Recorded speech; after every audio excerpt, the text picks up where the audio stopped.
Oi, gente, tudo bem com vocês? Aqui é a Mika. No vídeo de hoje eu vim indicar pra vocês alguns dos meus Friends to Lovers favoritos pra vocês.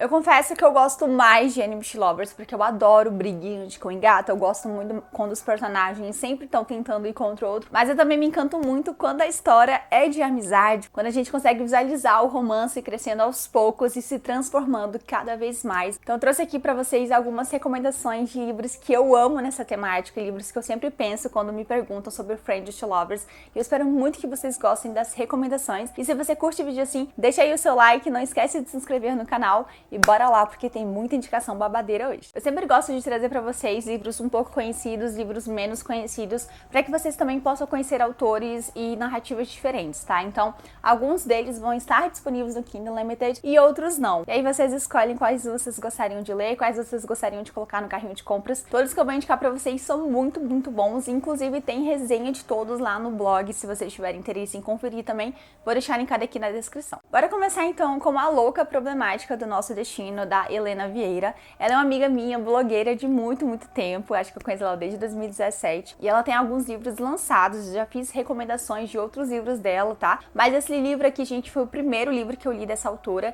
E é simplesmente maravilhoso. Essa história demora um pouco pra acontecer, porque os personagens vão ter vários desencontros até descobrirem que realmente se gostam. Então aqui a gente vai conhecer a Cassandra e o Victor. Ambos são estudantes universitários. A Cassandra faz computação e o Victor faz direito. E eles acabam se conhecendo por causa de amigos em comum que são namorados, né? A Ali e o Theo. Quando eles se conhecem, eles descobrem que têm personalidades muito semelhantes. Ambos são sarcásticos, divertidos, iluminam o ambiente. E o Victor dá descaradamente em cima da Cassandra, né? Mostra um certo interesse por ela, mas ela acaba dando um fora nele. E eles nunca imaginariam que pouco tempo depois iriam acabar se tornando grandes amigos. Então eles começam a sair, começam a realmente se inserir muito na rotina um do outro. E essa amizade então vai começando a crescer. Um detalhe muito legal aqui, gente, é que a Cassandra é bissexual. E no início da história, então, ela vai se envolver com outras garotas, ela vai namorar uma menina durante um tempo. O Victor também vai ter, né, o seu afé. Só que esses relacionamentos nunca vão muito pra frente e os dois acabam sempre no mesmo ponto, sabe? Juntos ali, vivendo aquela fossa, aquela decepção pelo relacionamento não funcionar. Até que a gente começa a perceber que tá rolando algo entre eles, só que eles não conseguem enxergar isso. Eles têm muito medo de estragarem a amizade, de realmente tentar ver o que vai acontecer. Então é aquele livro que eles demoram muito, gente, pra ficar juntos. Você tá sentindo que tem um clima, você sabe que eles são perfeitos um pro outro, mas tem muito medo ali entre os dois. Então eles meio que sempre têm desencontros. Quando um tá solteiro, o outro tá namorando. E é aquela confusão, só que muito bem desenvolvida, muito bem explorada. Eu gosto muito desse livro porque, além de ter personagens extremamente carismáticos, o Victor é um amorzinho. A Cassandra, ela chama sua atenção desde o primeiro momento pela forma como ela se apresenta na história pra vocês. A narrativa também da Lu é muito, muito legal. Tem cenas quentes maravilhosas, inclusive, tá? A Lu não decepciona nisso. É também a questão da história se passar na Austrália. Pra quem não sabe, a autora do livro fez intercâmbio na Austrália durante um tempo, então ela resolve trazer essa série pra gente, toda se passando na Austrália. Então você consegue ver muita ambientação. É muito legal isso, porque você se sente dentro da história. Eu amei, foi uma das coisas que mais me chamou a atenção nessa leitura. Então se você tá procurando uma história de um autor nacional diferente, eu recomendo muito A Louca Problemática do Nosso Destino. Eu tenho certeza que vocês vão se encantar com esses dois personagens e torcer muito pra que eles fiquem juntos. Outro livro que eu vou recomendar pra vocês também é um dos meus favoritos, foi meu primeiro contato com a escrita dessa autora, que é Sinceramente Carter. A Whitney G, ela tem vários livros publicados lá fora, inclusive tem livros muito, muito bons. Ela tem uma vibe meio niada de romance contemporâneo. Infelizmente, ela só tem um livro aqui, ou dois, publicados pelo Universo dos Livros, e ela é meio que esquecida no churrasco. Mas ela tem livros muito, muito bons, inclusive esse, que é um Friends to Lovers, que vai contar a história dos amigos Arizona e Carter. Eles se conhecem desde a 4ª série da escola, e eles não se suportavam. Eles viviam brigando, aquela coisa meio que de criança, só que essa implicância entre eles se transforma em uma amizade que vai durando muitos e muitos anos. Agora eles estão prestes a entrar na universidade, né? O Carter ele quer fazer direito e a Arizona ela quer fazer gastronomia, só que ela vai se mudar, então ela vai para Cleveland e eles estão tentando aproveitar os últimos momentos ali que os dois vão ficar juntos. E essa amizade entre eles sempre foi muito intensa, tanto que ninguém acredita que eles nunca tinham sentido atração um pelo outro. E até então realmente nunca tinha acontecido nada entre os dois, eles até tinham alguns problemas com as as namoradas do Carter, então todas elas tinham uma certa implicância com a Ari, porque tinha um ciúme dela, dessa amizade. E o Carter também não deixava muito pra imaginação, né? Porque ele era o tipo de cara que ele deixava todo mundo na mão se a Ari estivesse precisando. Então é aquela amizade realmente muito, assim, muito intensa, muito entre os dois. E aí, como eu falei pra vocês, ninguém acreditava, né, que era uma coisa super platônica. E eles ficavam sempre falando, não, a gente não se gosta, a gente nunca se interessou um pelo outro, até porque a Ari é uma pessoa completamente focada na vida dela, uma mulher que gosta mais de sossego, o Carter é completamente o oposto, e nunca tinha rolado nada. Até que um dia, né, quando eles estão ali curtindo esses últimos dias juntos, o Carter começa a perceber a Ari de um jeito diferente. Ele começa a ver coisas que antes ele não tinha visto antes. E aqui não é um livro em que a amizade se transforma em um amor, não. É um amor que já estava ali, só que estava sendo escondido pela barreira na amizade. Ele já sentia uma espécie de amor por ela, só que ele nunca conseguiu decifrar o que era isso. Até aquele momento em que ele começa a perceber ela de um jeito diferente. E eles resolvem então explorar essa atração que acontece de uma forma um tanto momentânea, né? Então eles ficam juntos, rola ali algumas cenas bem interessantes, mas detalhe importante, né, que a nossa personagem vai pra Cleveland, então ela não vai ficar ali. E eles precisam ver se essa amizade vai durar e vai suportar esse tempo que a nossa personagem vai passar fora. Então esse livro também é um Friends to Lovers, que também tem alguns altos e baixos, em que os personagens vão demorar um pouquinho mais pra se assumirem romanticamente. É claro que tem toda aquela questão da tensão sexual entre eles terem, né, ficado um com o outro, mas eles não assumem esse romance, digamos assim, né, de forma realmente romântica, é mais a amizade colorida, pra disfarçar esses sentimentos, porque eles têm medo do que pode acontecer, medo de não dar certo. O Carter, como eu falei, ele é super mulherengo, então a Ari, ela tem ali um certo medo, assim mesmo, de se entregar, e ele acaba decepcionando ela, e o pior, acabar a amizade dos dois de anos, então tem esse receio dos dois de se entregarem, mas, né, como vocês já devem imaginar, seremos regados ali com muitos altos e baixos, porque não sabemos pra onde essa história vai caminhar, ou sabemos, né, porque é clichê, então você já imagina como ela vai terminar. E o que eu gosto desse livro é a narrativa da autora. A narrativa da autora é muito gostosa, não sei se vocês já leram algum livro da Whitney, mas é uma narrativa muito sarcástica, com bastante conotação sexual, inclusive cenas quentes maravilhosas, tá? Carter, meu amor. Então é uma narrativa muito cativante, muito carismática, aquele livro que você lê muito rápido, apesar das páginas grandes, tá? Porque a escrita da autora é realmente muito gostosa, e além de ter também toda essa questão, né, da tensão sexual, das cenas quentes, também tem a parte romântica do Carter e da nossa protagonista ali conversando. Você sente que tem aquele amorzinho entre eles e você quer apertar os dois porque eles são muito fofos juntos, e também torcer por eles para que eles possam enfim se entregar ao que eles estão sentindo. Eu amei esse livro, é um dos meus favoritos na esfera Friends to Lovers, e eu recomendo muito que vocês possam ler ele. Vejo pouquíssimas pessoas falando dessa história, mas eu acho que ela tinha que ser mais reconhecida porque é muito boa. Então, se você ainda não conhece, leia aí, sinceramente, Carter. Próximo livro é uma comédia romântica que eu já fiz resenha aqui pra vocês, eu vou deixar o link aqui dele aqui em cima, tá? Que é o Guia para Não Namorar, de Josh e Rachel. Gente, esse livro é muito divertido, eu ri horrores. Eu acho que dessa lista aqui é o que mais vocês vão dar gargalhadas. Ele também não tá disponível no Kindle Unlimited, eu tive que comprar o e-book, mas super valeu a pena, porque é muito engraçado e os personagens são realmente encantadores e completamente icônicos. Aqui a gente vai conhecer então Josh e Rachel, que se conhecem na universidade. Os primeiros encontros que eles tiveram não foram tão bons assim, porque a Rachel, ela tem uma personalidade completamente doida, aquela personagem que tá sempre se metendo nas maiores confusões, ela é meio doidinha, sabe? Então é aquela personagem que tem bastante características peculiares, e é isso que nos rouba a atenção pra ela. E o Josh, ele é o completo oposto, ele é descendente de coreanos, se eu não me engano, e ele é mais reservado, ele é mais na dele, é um cara mais metódico,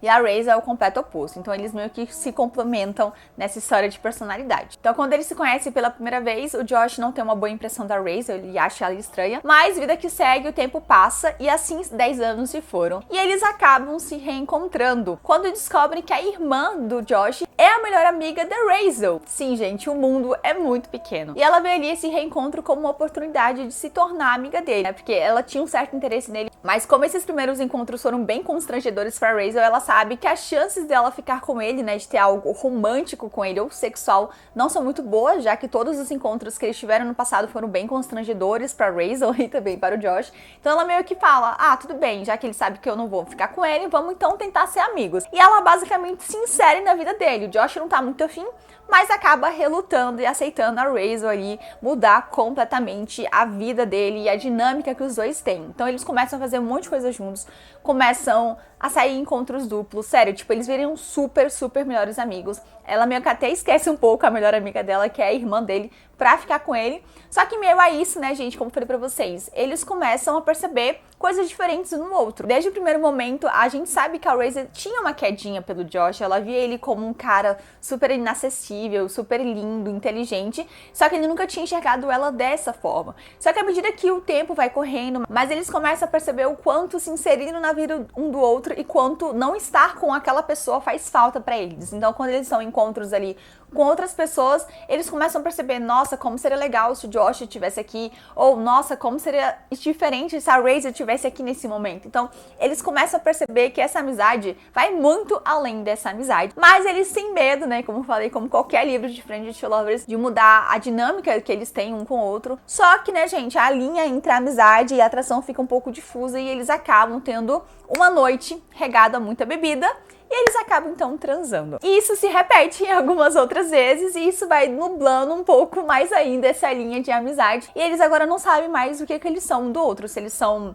um casal ou se eles são só amigos. E a gente vai ver pra onde essa história vai caminhando ao longo das páginas. O Guia pra Não Namorar, de Josh e Rachel, é um livro extremamente fofo e muito divertido. E é um livro que não é tão focado assim nas cenas quentes, tá? Não sei se vocês sabem, mas comédia romântica é geralmente mais focada ali no romance mesmo, nas partes divertidas e cômicas. Então não é tão focada nas cenas quentes, não vai ter aquela coisa cheia de detalhes, que é o que a gente espera e que a gente gosta também. Mas vale muito a pena, gente, porque vocês vão se encantar com esse casal, vocês vão torcer pra que eles fiquem juntos. Eles são muito, muito fofos, tanto como amigos, tanto como casal. E, nossa, eu queria muito abraçar eles, porque, sério, eles são perfeitos. E eu queria muito que mais pessoas pudessem ler esse livro, porque ele realmente é muito bom, me surpreendeu completamente. Tem resenha completíssima aqui no link, tá? Se vocês puderem assistir, gente, assistam e leiam o livro, tenho certeza que vocês vão gostar. Ele é completamente Friends to Lovers do início ao fim, e eu tenho certeza que vocês vão se encantar muito com esses dois personagens, tá? E se você já leu, comenta aqui abaixo o que você achou dessa história. O último livro é um livro nacional, tá? E é um livro mais dramático, então ele tem alguns gatilhos que eu vou citar aqui, né, ao longo do vídeo, mas é um livro que mexe muito com a gente e, cara, fala de assuntos muito importantes e que a autora trabalha com muita delicadeza. Eu não sei se vocês conhecem a Cynthia Freire, tá? Mas ela tem vários livros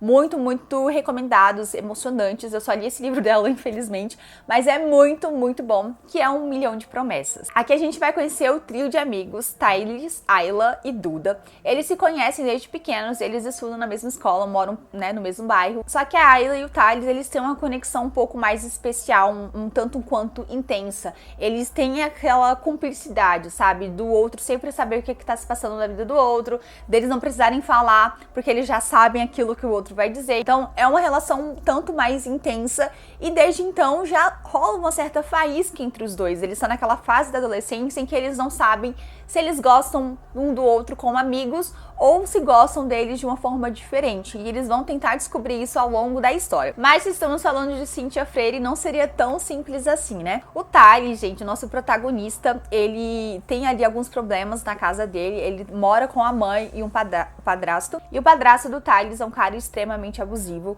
tanto com a mãe quanto com o filho. Então ele trata o Thales muito mal, bate nele, chama ele de burro, porque o Thales tem problema de aprendizado, se eu não me engano ele tem dislexia, que é uma coisa que a autora também vai trabalhar ao longo, né, da história, e ele não tem diagnóstico, então ele se sente inútil mesmo, e o padrasto vai reforçando isso, e vai, né, constantemente piorando mais ainda a situação, né, esses sentimentos de inadequação que o Thales vai sentindo. E ao invés de ele contar ali pros seus amigos, ou contar pra alguém responsável o que tá acontecendo na casa dele, ele não faz isso, ele se fecha, e ele vai se afastando dos amigos, se afastando da Ayla. Então a gente vai ver ali uma história de amizade que vai ter muitos altos e baixos, porque a gente vai pegar o personagem nessas fases em que ele tá se sentindo sozinho e ele se afasta mais ainda dos amigos, que seria, né, a rede de apoio dele. E a autora, ela também vai trabalhar outros arcos ao longo dessa história, como depressão, abuso sexual e, enfim, outras coisas aí que podem deixar a narrativa um tanto pesada e dramática, mas que, ao meu ver, deixou ela mais delicada o possível. É um livro muito grande, gente, ele tem mais de 900 páginas, se eu não me engano, mas é porque é uma história muito bem trabalhada, sabe? É aquele slow burn que foi feito intencionalmente para mostrar o crescimento dos personagens, o crescimento do sentimento entre eles, porque a gente vai ver os personagens na adolescência e crescendo até a vida adulta. Então, esse relacionamento deles de amizade, aquela dúvida sobre se não gostava dele de tal forma, vai começar a ser explorada de uma maneira mais intensa. Mas, como eu falei, é um livro extremamente dramático que vai ter várias barreiras para os personagens ficarem juntos. Então, essa amizade sim vai se transformar num amor, mas não é aquele amor fácil, tá? É um amor um tanto dificultoso, porque vai ter realmente muitas barreiras para que esses dois possam ficar juntos. Eu amo esse livro, assim, sabe, a forma como ele é tocante, como ele trata assuntos tão importantes ao longo da narrativa dele. Eu não vou falar muito do plot para que vocês possam conhecer. É um livro que mexe muito com a gente, deixa a gente realmente com o coração sangrando de tanta injustiça, de tanta coisa que a gente vê nessa história, mas com aquela sensação de quentinho no final, porque a história também nos dá esperança. E ver o crescimento, né, o relacionamento da Ayla, que é um ponto muito importante na vida do Thales, crescer cada vez mais é muito lindo. A Cynthia é uma autora que eu quero muito conhecer mais, né, os livros dela, porque todos me indicam, falam que é muito emocionante. E eu tendo lido 1 Milhão de Promessas, eu consigo perceber isso, sabe? Eu sei que a autora, ela traz muita intensidade nas suas histórias e eu quero muito conhecer mais livros dessa autora. Então, se você ainda não leu 1 Milhão de Promessas, coloca aí ele na sua listinha. Lembrando que tem gatilhos, eu acho que a autora também coloca no início da história quais são esses gatilhos específicos para que vocês possam saber o que vocês vão encontrar. Mas recomendo muito, muito mesmo, principalmente se você tá procurando algo que saia do clichê e entregue muito mais aquilo que a gente tá esperando, tá? Então fica aí a recomendação. E é isso, gente. Eu espero muito que vocês tenham gostado das recomendações de hoje. Eu fiquei muito feliz de trazer essa lista aqui de Friendship Lovers que eu realmente amo. E tem pra todos os gostos. Tem livros mais divertidos, mais sexys, outros mais dramáticos. Então eu espero muito que vocês tenham se deliciado tanto quanto eu com essas indicações. E se você curtiu, deixa aí o seu like, por favor. Se inscreve no canal. Não custa nada a gente fazer isso. Eu espero muito que vocês tenham gostado. A gente então se encontra no próximo vídeo. Um grande beijo. Tchau!